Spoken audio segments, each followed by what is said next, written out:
안녕하세요. 토크닥터 토닥 이수민입니다. 우리의 심장은 평소에 묵묵히 뛰며 생명을 지탱하지만 문제가 생기면 단 한순간에 치명적인 신호를 보내는데요. 갑작스러운 가슴 통증과 식은땀이 나타난다면 이것은 심근경색증을 의심해 볼 수 있습니다. 예고 없이 찾아올 뿐만 아니라 발병 후 2시간 이내 치료하지 않으면 생명을 잃을 수 있는 무서운 질환인데요. 오늘 토크닥터 토닥에서는 순환기내과 전문의 주동현 선생님과 함께 심근경색증에 대해 자세히 알아봅니다.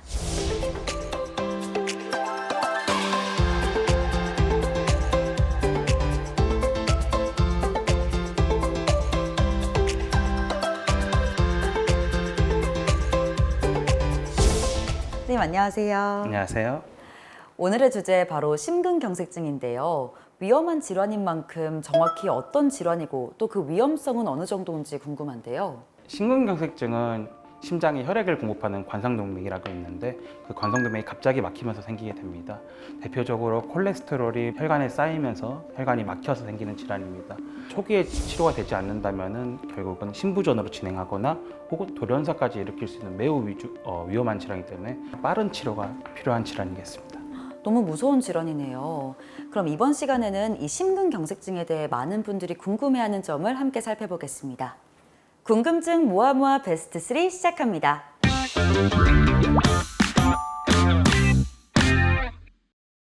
선생님, 첫 번째 궁금증입니다. 심근경색증의 증상은 무엇인가요? 어떠한 증상들이 있을 때 의심해 볼 수 있을까요? 심근경색증의 대표적인 증상으로는 갑작스럽게 발생하는 가슴 통증이라든지 호흡곤란, 그에 동반되는 식은땀, 어지럼증, 구토 등의 증상이 있을 수 있습니다. 그 외에도 팔이나 등으로 뻗치는 방사통 같은 증상들이 대표적인데요. 이러한 증상들이 있을 경우에는 반드시 심근경색증을 의심하고 빠르게 그 치료가 필요하기 때문에 즉시 119에 신고하고 전문 치료가 가능한 병원으로 빨리 이송해야 되겠습니다. 가슴이 통증이 느껴지면 일단 무시하지 말고 병원부터 가는 게 중요하다는 말씀이신 거죠? 예, 그렇습니다. 간혹 시간이 지나면 좋아지겠지 하는 경우가 많은데 그럴 경우에는 치료가 늦어지면서 예후가 나빠질 수 있기 때문에 가슴 통증이 심한 통증이 느껴진다 하시면은 바로 병원으로 이송하는 게 좋겠습니다. 특히 여성이나 나이가 많은 고령의 환자에서는 비특이적인 증상이 나타날 수 있기 때문에 반드시 주의가 필요하고 증상이 있다면 빠르게 병원으로 전원을 가야겠습니다. 네, 그럼 이어서 두 번째 궁금증인데요. 협심증과 심근경색증은 어떻게 다른가요? 이 증상들만 보면 얼핏 혼동할 수도 있을 것 같은데요. 둘의 차이는 뭘까요? 두 질환의 증상이 비슷할 수 있는데요. 일반적으로 협심증은 혈관이 완전히 막힌 게 아니라 일시적으로 좁아져서 나타나는 증상이기 때문에 주로 운동을 한다든지 일을 하게 되면 통증이 악화되고 쉬면은 호전되는 양상을 보이는 게 특징적입니다. 반면 심근경색증은 심장 혈관이 완전히 막히면서 심장 근육의 괴사까지 일어나는 병이기 때문에 휴식을 해서도 호전이 없고 약으로도 잘 호전되지 않습니다. 그리고 돌연사나 심부전으로 이어질 수 있기 때문에 반드시 빠른 치료가 필요하겠습니다. 그럼 이어서 세 번째 궁금증인데요. 심근경색증은 재발하나요? 한 번 겪고 나면 끝인지 아니면 재발할 수 있는지도 좀 궁금한데요. 간혹 심근경색증을 치료하고 나면은 완치가 된다고 생각하시는 분들이 간혹 있으신데 심근경색증은 치료가 잘 됐다 하더라도 추후에 다시 재발할 수 있습니다. 막혔던 혈관이 다시 좁아지거나 막힐 수 있고 그 외에 병이 없던 혈관에서도 좁아지거나 막혀서 재발할 수 있기 때문에 한번 병을 앓으신 분들은 꾸준하게 관리를 하는 것이 중요하겠습니다.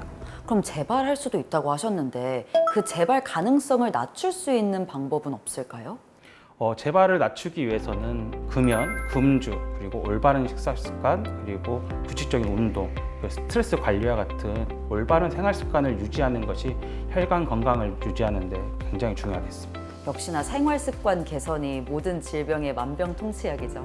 그 외에도 처방받은 혈압약이라든지 고지혈증약 등 같은 약을 꾸준하게 섭취하는 것이 매우 중요하겠습니다.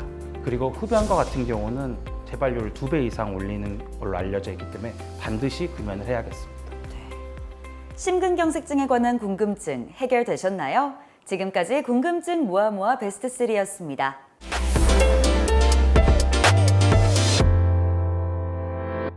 선생님, 심근경색증이 이 골든타임이 참 중요한 질환인데요. 만약에 의심 증상이 나타났다면 이 응급 상황에서는 어떤 점을 꼭 기억해야 할까요? 네, 심근경색증은 골든타임이 존재하는 질환입니다. 반드시 빠른 치료가 필요하고 만약에 증상이 나타난다면 즉시 지체하지 말고 반드시 119를 통해서 병원에 내원하는 것이 가장 중요합니다.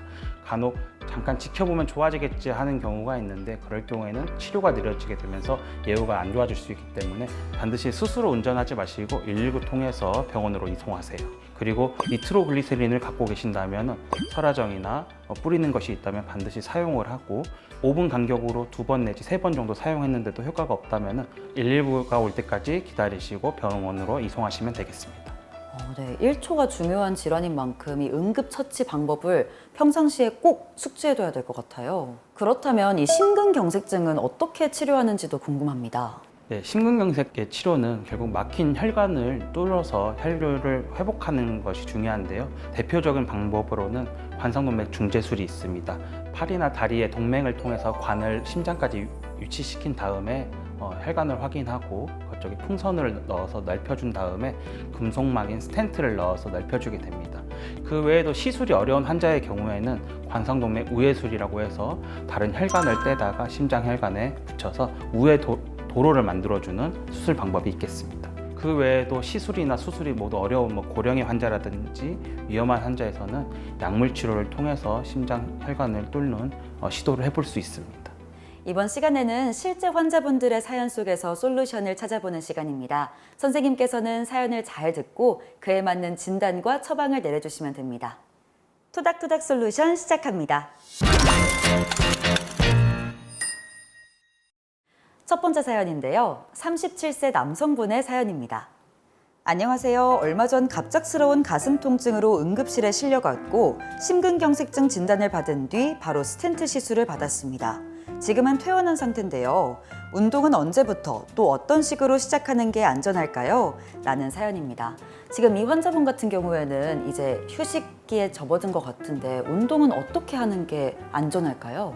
심근경색 환자들에서 운동하는 것도 매우 중요합니다. 근데 아무래도 시술하고 나서 1, 2주 정도는 휴식을 취한 다음에 운동을 시작하는 게 좋겠고요.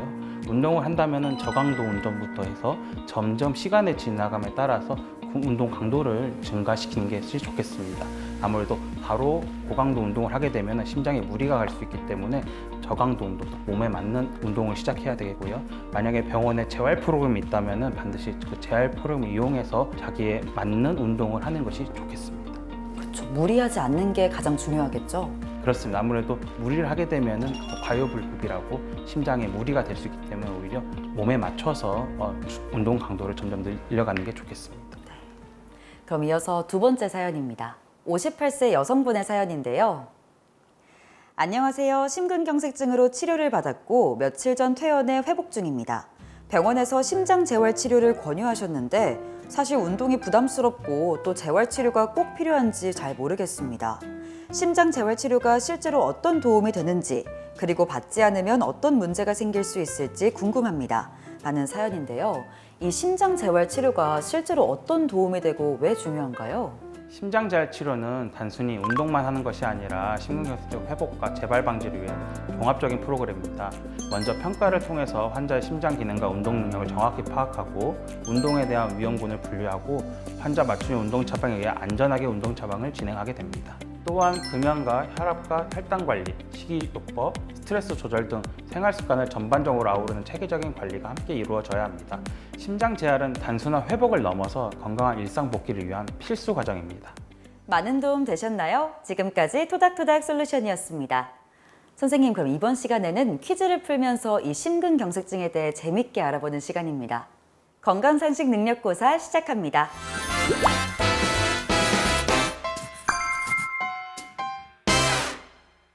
선생님, 첫 번째 문제 바로 주시죠. 네, 첫 번째 문제입니다. 가족력이 있으면 심근경색증 위험이 높다. 맞으면 O, 아니면 X. 정답은 무엇일까요? 제가 알기로는 이 심혈관 질환들이 유전 영향을 많이 받는다라고 알고 있거든요. 그래서 저는 O 하겠습니다. 정답은 O입니다. 가족 중에 심근경색증의 병력이 있다면 유전적 요인뿐만 아니라 생활 습관의 요인 등으로 인해서 심근경색 발생률이 증가하게 됩니다. 유전적인 영향이 있는 건 알고 있었는데 이 생활 습관을 공유하는 것도 영향을 미치는 건 오늘 처음 알았네요. 그럼 이어서 두 번째 문제 바로 주시죠. 네, 두 번째 질문입니다. 하루 한두 잔의 술은 심근경색 예방에 효과가 있다. 그렇다면 O 아니면 X를 선택해 주세요. 많이들 약주라고 하시면서 하루에 한두 잔씩 드시는 분들 있으실 텐데 저는 그것도 사실 몸에는 별로 안 좋을 것 같거든요. 그래서 X 하겠습니다. 맞습니다. 정답은 X입니다. 한두 잔의 술은 괜찮다고 생각하시는 분들이 되게 많습니다. 방금 아나운서분이 말씀하신 것처럼 한두 잔 약주하는 거는 괜찮지 않냐 하시는 분들이 많으신데 뭐 일부 연구에서 한두 잔의 술이 도움이 될 수 있다 이런 연구 결과들도 나와 있다고 돼 있는데 대부분의 술을 마시게 되면은 한두 잔에 끝나지 않기 때문에 주로 장기적인 관점에 봤을 때는 아무래도 심근경색은 위험 인자가 되겠습니다. 시청자분들은 정답 많이 맞추셨나요? 지금까지 건강상식 능력고사였습니다.